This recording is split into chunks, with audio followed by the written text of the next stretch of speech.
My name is Guy Williams. I'm a visual effects supervisor at Weta Digital in Wellington, New Zealand. Weta came onto the project kind of early in 2016. Somewhere around March, April, we started getting involved with the production on what work we'd be doing. We primarily were being asked to work on the sort of climactic third act battle, although, I mean, having seen the film, the third act battle, I think, starts around minute 5 and just goes through the whole movie. They did, it's just such a fantastic action film. But we started trying to figure out everything that we were going to do. And for our work, we kind of picked up halfway through the palace scene where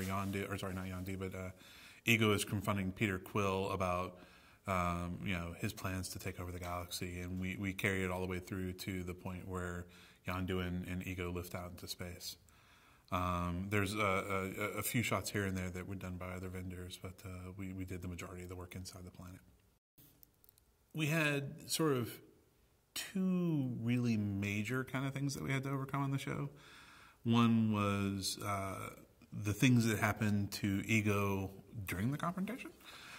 Basically, when Ego turns around and confesses, sort of offhandedly that he's the reason that Peter Quill's mother died,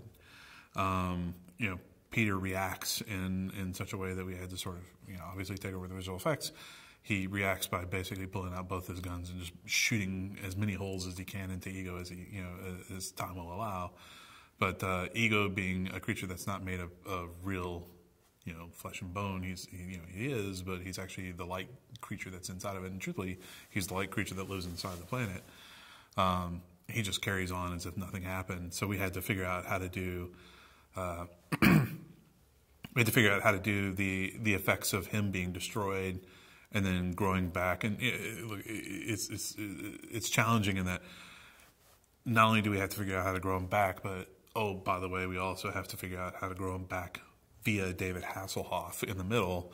So that was one of the major things we had to deal with, was that whole moment of Ego's destruction and regrowth and the morph to Hasselhoff. The other kind of major thing that we had to deal with was just the environment that was the planet Hollow and all the destruction that happened there. The planet Hollow is this giant cavern, it's about 8 kilometers across, that exists in the center of the planet, and it's where Ego's soul is kept. It's represented by a giant floating white brain, but he's inside this giant steel ball, which is supported by these massive Sierpinski gasket-style spires that hold it to the external walls. And we had to figure out how we were going to create that environment and how we were going to use it, because it takes place in about 400 shots. So we had to figure out how to make it scalable for a large amount of work as well. Marvel has a fantastic process where, and I don't say that lightly. I mean, I really, were I ever to be lucky enough to direct a movie someday, I would love to do it the way Marvel does it. I think they have a very thoughtful process for figuring out how they're going to make very complex scenes. And that involves having previs involved on the show from early planning stages all the way through post-production. So we do receive previs for the vast majority of the work that we work on. And it's really thought out previs. It's not just, give me something that I can put an edit together with. They're actually figuring out how they're going to shoot the movie, or they're figuring all sorts of things out with the previs. So it's actually pretty usable. So for the most part, we did get a lot of previs. Now, once we start working on a scene, it then becomes kind of, we start to become involved in the process as well. And if the scene continues to evolve at that point, then we offer up the possibility of doing some more previs for them if they need it, or them still having the previs department in-house, they might do it themselves. But, it becomes a question of, who's got the most availability and who can do it the fastest, what makes the most sense, as opposed to any kind of hard and fast rule in any way. The previs that comes to us is more about a storytelling mechanic. It's not so much that they're defining exactly on what frame, what giant structure in the ceiling starts to fall away. It's more that they're trying to give us an emotion. There's a sense of a certain level of scale of destruction. So when it comes time for us to start trying to flesh the shots out, a lot of that work gets rethought out and re-choreographed by the animation team. So a lot of it is up to our guys to figure out, or whatever company's working on it, to figure out the very specifics of how things come apart and how to add scale and scope to it. To give you an instance, there's, it's the kind of thing that you get challenged with in these situations. There's a scene that didn't make it to the final cut of the movie that involved large sections of the wall ripping away to reveal something else. And the previs had those sections ripping away at about 20 times the speed of gravity. Because it made sense in a sort of raster 2D space, but when you try to propagate it out, the wall is actually 4 kilometers away. For a rock to fall from the top of the frame to the bottom of the frame takes about 35 seconds, because it's that far away. So you have to figure out how to make that rock take half a second to fall, or whatever the actual numbers were. But that's where you have to accept that you have to step away from the previous process and go into the next level, the where you call it animation or cleanup or just further consideration on the actual process. That's where the process continues. It's a natural process. It's not like it's alien and we have to figure out a pipeline to make it work. It's just the way those things evolve. I get asked that question on every single show I do, and oftentimes I say no. It was just figuring out clever ways to use existing tools. This show, more than shows in the past, we had a lot of problems we had to solve. And ranging from big problems like how are we going to build the planet hollow to small problems like how are we going to make our rocket look like Framestores rocket. Which I got to say turned out to be, we were really worried about that process, and it turned out to be a total non-issue because they passed us their first set as a limbic file, and we had a limbic reader to our first system, so we were able to read it in, and then instantly we were able, within 2 days, we're doing turntables side by side showing that our fur matches hair to hair to their fur. So that question just goes away instantly. But some of the bigger things that we had to write, one of the most challenging things was building the planet hollow. It's 8 kilometers across, and oftentimes the camera's within meters of a section of it. So it has to be built to an insanely high resolution level of detail at multiple points all across the hollow. And to make matters worse, it's based on fractals. But fractals are mathematical functions. They don't really want to be choreographed. So if I like what I'm getting out of fractal, but I just want to remove one little thing or twist it a little bit or do anything to it, it doesn't accept it, right? Fractals don't work that way. So we had to come up with a whole new process of basically dissecting the fractal math down to a sort of a simpler set of rules, and then applying those rules to arbitrary shapes. So what we did was we wrote something where we could define a lofted shape, and then the program would come through knowing that what is happening in a real Sierpinski gasket is sphere packing, where it keeps filling in the gaps between spheres with smaller and smaller spheres, and then punching holes for those spheres.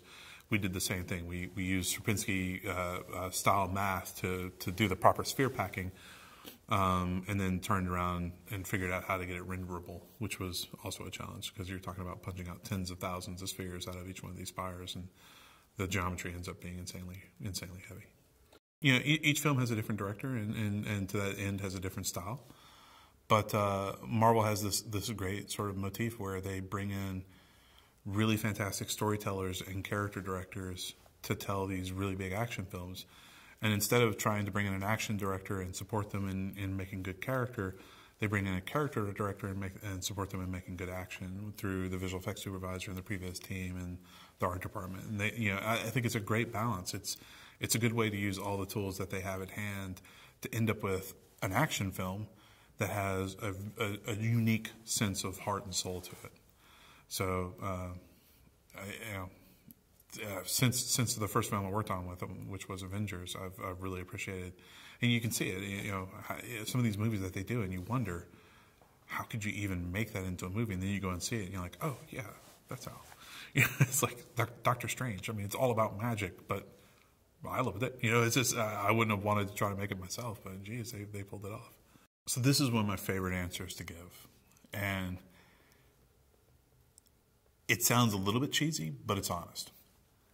The number one joy that I have doing my job is being surrounded by brilliant people who come up with amazing ideas and solutions to problems and images and whatever. To have a job where I get to go once a day into a room and have people file in and tell me how smart they are and show me these amazing pictures on screen. you can't help but be enthused. I mean, it's infectious to be surrounded by so many brilliant people coming up with brilliant answers to questions, and seeing so many creative solutions and compelling images. You know, it's insane.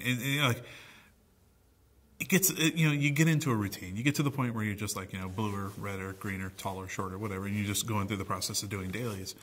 And then all of a sudden you'll see a shot that's been lit for the first time by one of your lighters, and you're like, oh, this thing, it's a hard shot. I know you got some challenges on it. Let's see what you come up with. And then all of a sudden they just come out of left field with something you didn't expect, and it's just like, I would have never thought to have done that, and that is so much better than what poor example I would have come up with. It's to be surrounded by that kind of creativity on a day in and day out basis. It makes it so easy to get up in the morning and go to work. I mean, you find yourself, excited to be in the next daily session to see what other people come up with. For me, that's a large portion of the drive, is being surrounded by creative people that love doing their job and love showing you what they've done with their job, and sharing their enthusiasm with you on their job. It makes it real easy. I think FMX is a fantastic conference in that it represents that same level of enthusiasm in such a high density level, right? We've talked about this. Me and Dave Gouget have talked about this a lot, and it's the fact that I look at the program for FMX and I find myself not able to go to half the things I want to see, because there's so many good things to see that they're overlapping each other, or that I've got other obligations. I don't get that as much as at other conferences. I mean, you might go to another conference, and I'm not trying to speak ill of other conferences, but you'll find 4 or 5 things that you want to see at them. But here, it's just like, I'm stuck in a room for 4 hours one day because I want to see all 5 things in that one day, and I'm having to give up on 2 other things I really wanted to see. The content is so relevant. It's compelling. The depth of the speakers that they have here, every day has really good, interesting speakers giving really good, interesting discussions. And also the fact that they 100% embrace the students, and that they understand that this is an industry that will belong to all those students in 10 years' time. Right, let's not kid ourselves. We're getting older every day, and the guys coming out of college are smarter, younger, and faster, and it's only a matter of time before they replace us dinosaurs. And the fact that this conference caters to helping those students find themselves and find their own creativity, I think is fantastic. Wonderful. Thank you very, very much. Yes, sir. Thank you. That was great. You have to forgive me.